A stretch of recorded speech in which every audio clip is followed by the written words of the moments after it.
करती हो। धमकी ना दो, कोई काम नहीं करते, जल्दी जल्दी काम करो। इतना बोलकर प्रधान की औरत के पास एक सिद्ध पुरुष। ये तो तुम्हारा है, फिर ये प्रधान क्यों कह रहा, हमें क्यों कर रही हो? अरे बाबा जी आप, क्या बताऊं बाबा जी, हम हो चुके हैं, मैं चाहकर भी कुछ नहीं कर सकती, मेरा कोई परिवार का, वरना इतनी भयंकर ठंड में मैं कहाँ भटकूंगी। इतने में से एक नीले रंग की रोशनी निकली। आ गया। ये लो अम्मा पैसे, और अब तुम अपने घर कर सकते हो, लेकिन अगर प्रधान फिर से मेरे पास आ गया तो? जाओ, आराम की जिंदगी जियो। हाँ, तो उसका ये बात प्रधान जी को जाकर बता दो। उस बुढ़िया के कागजात निकालो और दरोगा जी को भी बुला लो। आज इस बुढ़िया को औरत के घर पहुंचा। बूढ़ी औरत उन लोगों को देख। मेरा है ना कि इस बुढ़िया का, इसने जबरदस्ती यहाँ डेरा डाल लिया है।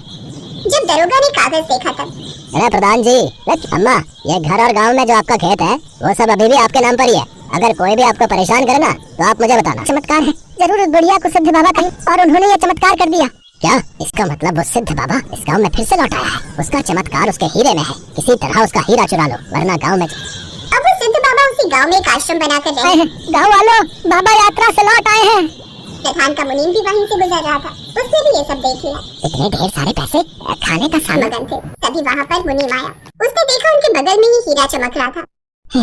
लगता है बाबा गहरे ध्यान में। उसे छीन लिया। इस दुनिया की कोई भी ताकत ये हीरा मुझसे नहीं छीन सकती। अब तो जिंदगी। बाबा ने जादू से उस मुनीम को कुत्ता बना दिया और वो भौंकने लगा।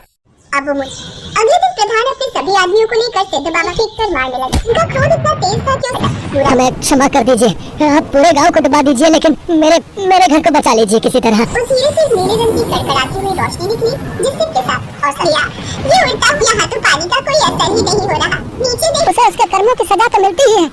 अरे बाबा, मैंने कहा था सिर्फ मेरा घर बचाना, आपने तो मेरा ही घर छोड़कर बाकी समझी भूल गए क्या? घर में तुम मौजूद हो, वो हवेली तुम्हारे नाम पर जितने घर थे वो सब दिखो हवा में उड़ रहे हैं। कर दूंगा, जिंदगी नहीं रहेगी तो इन घर चाहिए, लेकिन किसी की जान लेने का मेरा अधिकार नहीं है, इसलिए मैं तुम्हें माफ कर। बाबा मेरी बस जान बचा लो मुझे। और आसमान में आ गया। अब पूरा जब नीचे बारिश बंद हुई, वहाँ से पानी गायब हो गया। तब बाबा ने उन्हें वापस मिल चुके थे।